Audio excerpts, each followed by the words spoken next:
Olá, alunos. Quem está com vocês hoje é o professor Raifran, professor do 8º ano. Nós vamos estudar hoje o conteúdo de matemática, que é, no caso, a potenciação. Como todo problema de matemática, nós temos o seguinte. Pense na seguinte solução da seguinte pergunta. Qual é a quantidade de chaves que estão guardadas no armário a seguir? Onde? O armário tem 5 gavetas. Em cada gaveta há 5 caixas. Em cada caixa há 5 chaveiros e em cada chaveiro há 5 chaves. Pensou? Vamos ver aqui a solução. Nessa resolução, a gente tem que utilizar algo chamado princípio fundamental da contagem, onde está escrito o seguinte. Para resolver a situação, usaremos o PFC, que é o princípio fundamental da contagem, fazendo um produto dos fatores que são iguais. Você pode observar que para nós encontrarmos esse valor, nós temos que multiplicar, no caso, a quantidade de gavetas, a quantidade de chaves, a quantidade de chaveiros e a quantidade de caixas. Quando a gente vai fazer a multiplicação, vai ficar 5 vezes 5 vezes 5, que é igual a 5 elevado a 4, que é 625. Então, esse problema está relacionado, no caso, à potenciação, apesar de ser uma multiplicação. E daqui em diante, nós vamos estudar algumas propriedades da potência, que veremos a seguir. Observamos aqui os cálculos e vemos a quantidade de chaves vai ser de 625. Vamos para a definição, né? O que é uma potenciação? É uma multiplicação com fatores iguais, onde chamamos de potenciação. Ele pode ser escrito de uma forma simplificada. Nós temos aqui no problema inicial, que era 5 vezes 5 vezes 5, que é igual a 5 elevado a 4, que é igual a 625. Né? Onde temos os seguintes elementos. Temos que o número 5 é, no caso, a base, o número 4 é o expoente, e o número 625 é, no caso, o valor da potência, ou seja, o resultado. Nós temos aqui outros exemplos. Temos que 3 vezes 3 é igual a 3 elevado a 2, que é igual a 9, onde nós podemos fazer outro tipo de leitura, que é, no caso, 3 ao quadrado. Outro exemplo é, no caso, 6 vezes 6 vezes 6, que é 6 elevado a 3, que é igual a 216. Outra forma de ler, chamamos de 6 elevado ao cubo. Percebe-se quando é elevado a 2 e elevado a 3, tem nomes especiais, que é ao quadrado e ao cubo. Já nos outros exemplos, a partir de diante, sempre vai ser um número elevado a outro. Vemos aqui em 1 vezes 1 vezes 1 vezes 1, que é 1 elevado a 4. Assim como outro exemplo, que é 2 elevado a 5, que é igual a 32. Um dos erros mais comuns que temos na potenciação é procurar multiplicar a base com o expoente. Mas o correto é o seguinte, o expoente vai determinar quantas vezes a base vai ser multiplicada. Então, nós vemos aí esses exemplos de leitura. Daqui em diante, nós vamos procurar trabalhar com algumas propriedades, né, que são mais utilizadas tanto no 8º, quanto no 9º, quanto no ensino médio. Vamos começar com a propriedade 1, que é o seguinte, todo número elevado a 1 é igual a ele mesmo. Temos alguns exemplos. 3 elevado a 1 é igual a 3. 5 elevado a 1 é igual a 5. Menos 8 elevado a 1 é igual a menos 8. É uma propriedade bem básica, é uma definição bem simples da matemática. Outra propriedade que vamos ver agora é a propriedade 2, que fala o seguinte, que todo número elevado a 0 é igual a 1. Nós temos aqui os seguintes exemplos. 4 elevado a 0 é igual a 1. 7 elevado a 0 é igual a 1 também. E para finalizar, menos 2 elevado a 0 é igual a 1. Um dos erros mais comuns dos alunos é que pensar que todo número elevado a 0 é igual a 0. Mas o correto é que todo número elevado a 0 é igual a 1. Próxima propriedade, que é a propriedade 3, é uma das que mais utilizamos na matemática, que fala o seguinte, no produto de potências de mesma base, temos que repetir a base e somamos os expoentes. Temos aqui esse exemplo, 3 elevado a 4 vezes 3 elevado a 5. Pela propriedade que nós fazemos, vamos repetir a base e somar os expoentes. Por isso que vamos ter 3 elevado a 4 mais 5, que vai ter como resultado a potência 3 elevado a 9. Outro exemplo, 2 elevado a 1, 2 elevado a 3 e 2 elevado a 6, que vai ser igual a 2 elevado a 1 mais 3 mais 6, ou seja, vamos repetir a base e vamos somar os expoentes, tendo como resultado 2 elevado a 10. E o último exemplo, nós vemos ali a base sendo 1 e temos os dois expoentes, 2, 7, 1 e 3. Novamente, vamos repetir a base e vamos somar os expoentes, onde temos como resultado 1 elevado a 13. O que a gente pode perceber? Na propriedade da multiplicação, nós podemos fazer a multiplicação com 2 elementos, 3 elementos, com vários elementos, que sempre vai dar o resultado que nós temos que conseguir. Vamos para a próxima propriedade, que é a propriedade 4. Né?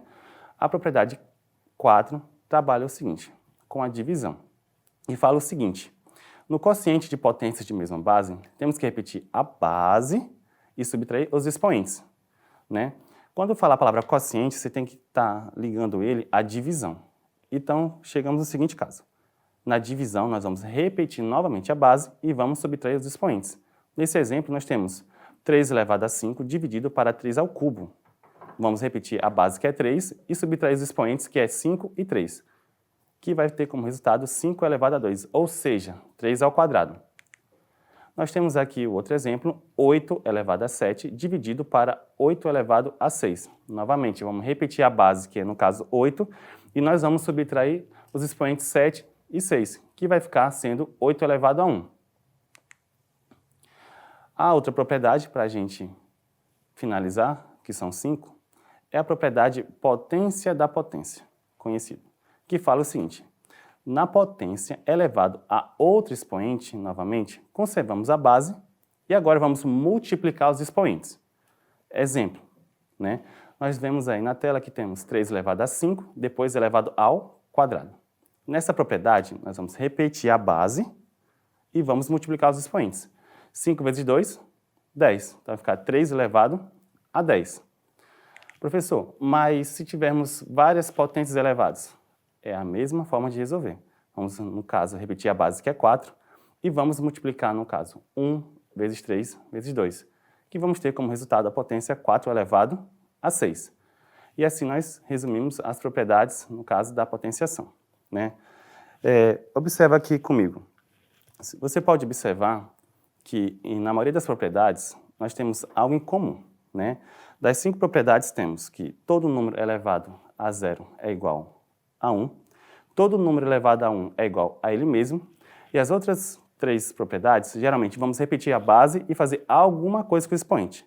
Quando é na multiplicação, repete a base e soma os expoentes.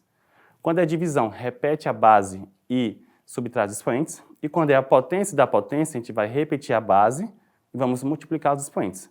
Essas são as principais propriedades que nós utilizamos na potenciação.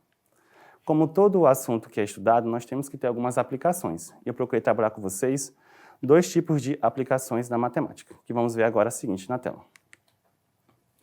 A primeira aplicação, que é algo bem clássico na matemática, é trabalhar com área. Né? E eu trouxe um problema bem regional, que é o seguinte. Os geoglifos do Acre são estruturas da terra escavadas no solo e formadas por valetas e muretas que representam figuras geométricas de diferentes formas. Esse geoglifo, ele é do Acre, e eu procurei trazer algo bem regional e bem interessante, que é uma aplicação da matemática. A gente pode observar ele que tem um formato algo próximo de um quadrilátero. Então, eu coloquei a seguinte situação. Que este geoglifo tem uma forma quadrada e eu quero saber qual é a área dele. Né? Então, para a gente resolver essa situação, a gente precisa saber a definição de área. Né? Então, na resolução é o seguinte. Para fazer a área de um quadrado ou de um retângulo, que o quadrado é um tipo de retângulo, vai ser a área é igual a base vezes a altura. Né? Pela definição, nós sabemos que o quadrado tem todos os lados iguais. Então, nós temos o seguinte, que a área é igual a base vezes a altura. Substituindo o valor da base e a altura, vai ser 50 vezes 50. Voltando à propriedade da multiplicação, vamos repetir a base e somar os expoentes. Então, 50 vezes 50 é 50 ao quadrado. Quando a gente faz esse valor, 50 ao quadrado é igual a 2.500 metros quadrados, ou seja, a área desse geoglifo é, no caso, de 2.500 metros quadrados. Ok? Outro exemplo bem conhecido, que a gente vai ver agora, né, vai ser sobre volume. Né? Coloquei uma questão aqui relacionada a uma prova externa, que é da SAEP 2014, que fala o seguinte. A figura representa um hexaedro, ou seja, um cubo. Na verdade, é um hexaedro regular, ou seja, tem 6 faces e todas as faces são iguais. Onde a medida da aresta é de 3 centímetros, né? Ele é conhecido popularmente como cubo mágico. E eu quero saber o seguinte, eu quero saber qual é a medida do volume desse cubo mágico. Nós temos aí 4 opções, 16 centímetros cúbicos, 25 centímetros cúbicos, 27 centímetros cúbicos e 36 centímetros cúbicos. Só para a gente lembrar um pouquinho, quando falar centímetros cúbicos, você tem que relacionar a volume. Quando é centímetros quadrados, metros quadrados, aí já é área. Mas para a gente ver a situação, vamos para a definição, né? Qual é a definição de volume, né? Geralmente, para a gente pegar e fazer o resultado, nós fazemos a área da base vezes a altura. Então, o volume do cubo vai ser o comprimento vezes a largura vezes a altura, né? Então, como ele é, no caso, um poliedro regular, então, se um lado é de 3 centímetros, todos os outros também terão esse valor de 3 centímetros. Como o volume é comprimento, a largura vezes a altura, vai ficar sendo 3 vezes 3 vezes 3. Aí nós vemos a propriedade da potenciação, que vamos repetir a base, que é 3, e somar os expoentes, que vai ficar 1 mais 1 mais 1, que vai ficar sendo 3 ao cubo, tendo como resultado 27 metros cúbicos, que vai ser, no caso, a nossa alternativa letra C. Então, pessoal, aqui a gente resume todas as propriedades da potenciação, são 5. Nós podemos trabalhar com área, podemos trabalhar, no caso, com volume, podemos trabalhar com possibilidades, então é um conteúdo bem vasto. É uma ferramenta que nós utilizamos para outros conteúdos posteriormente. Esse assunto é do 8º, mas até no 9º e assim em diante. Espero ter ajudado vocês com o conteúdo de matemática e até breve.